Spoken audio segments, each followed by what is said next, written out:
नमः शिवाय ओम नमः शिवाय हर हर भोले नमः शिवाय ओम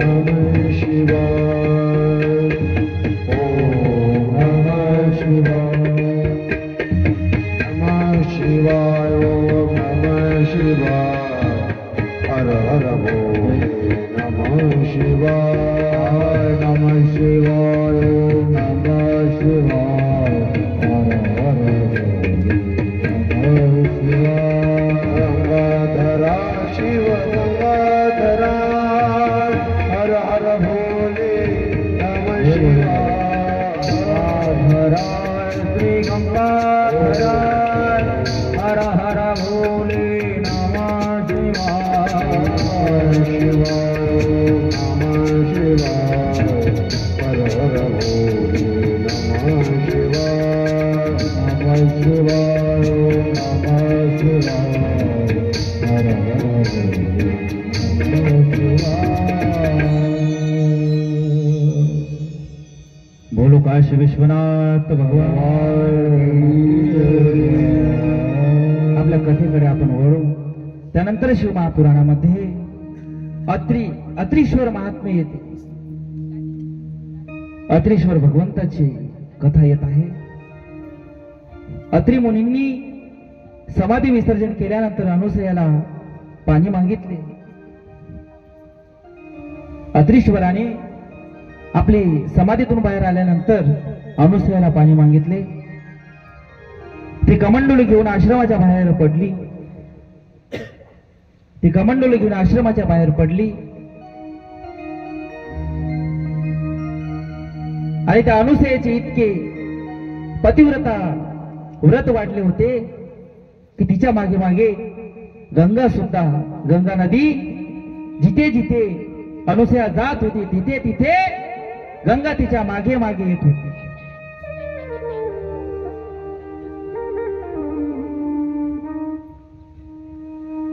आणि गंगा अनुसया समोर प्रकट झाली।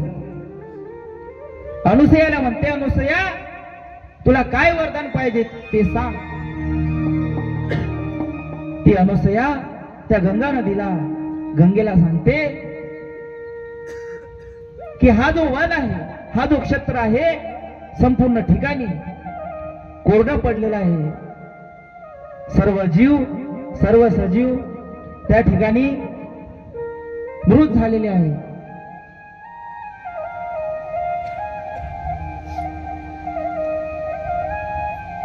ज्ञानेश्वर दादा 4 शेले घेऊन या जरूर। तर प्रगट झाली आणि त्या अनुसयाला म्हणते की तू काय पाहिजे सांग। त्यावेळी ते अनुसया म्हणते, या ठिकाणी सर्व ठिकाणी कोरडे पडले आहे, वृक्ष झाडे सोपलेली आहे, तू या ठिकाणी नित्य नेमाने वास कर।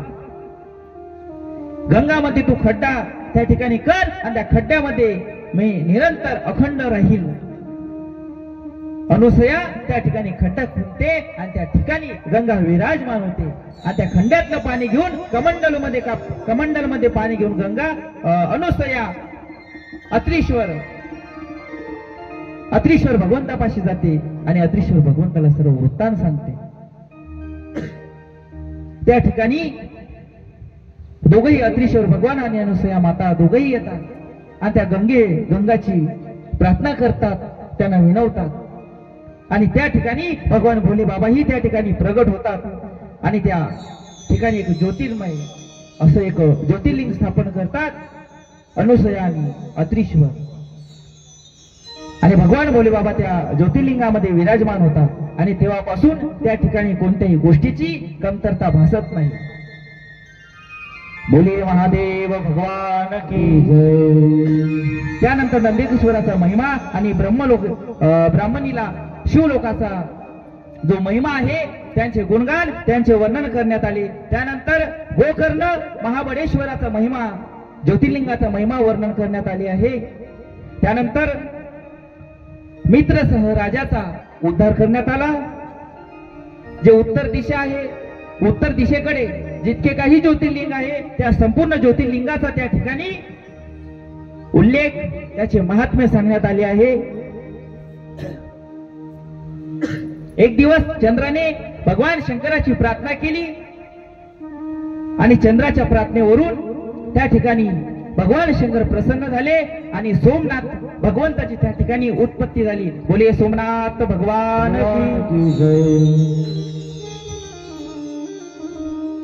कार्तिकेय भगवान शंकराची आराधना करतात, त्यांना विनवतात आणि त्यांच्या तपश्चर्येला प्रसन्न होऊन भगवान शंकर प्रकट होतात आणि त्या ठिकाणी मल्लिकार्जुन ज्योतिर्लिंग स्थापन होतात. बोले मल्लिकार्जुन भगवान की. आणि अशा प्रकारे मल्लिकार्जुन महादेवाची ज्योतिर्लिंगाची त्या ठिकाणी उत्पत्ती होते.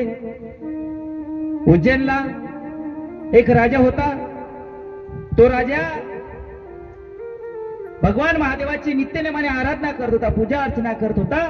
एक दिवस असाच आला, त्याच्या राज्यावर काही शेजारच्या राज्यांनी आक्रमण केले आणि त्याने कशातही धावा न करता भगवान भोले बाबाचा धावा केला आणि भगवान शंकर त्या ठिकाणी प्रसन्न झाले, त्या ठिकाणी प्रकट झाले आणि सर्वांचा संहार केला. आणि त्या ठिकाणी महाकाल म्हणून उज्जैन मध्ये भगवान भोले बाबा प्रकट झाले. बोले महाकाल भगवान की जय. आणि असं म्हणतात, जो कोणताही राज्याचा मंत्री असो, प्रधानमंत्री असो, जो कोणीही उज्जैन मध्ये जातो तो प्रदोष काळ सायंकाळपर्यंत त्या ठिकाणी राहतो, पण रात्र झाली तर तो त्या ठिकाणी राहत नाही, राजा मंत्री. कारण उज्जैनचा राजा एकच आहे, तो कोण आहे? महाकाल भगवान. अशी महाकाल भगवंताची कथा आहे. त्यानंतर ओंकारेश्वराची महिमा आली आहे की ओंकारेश्वर तीर्थ कशा प्रकारे नर्मदा नदीचे त्या ठिकाणी उगम झाले आणि जो कोणीही त्या नर्मदा नदीमध्ये स्नान करणार त्याचे पावन, त्याचे पुण्य फळाला येईल.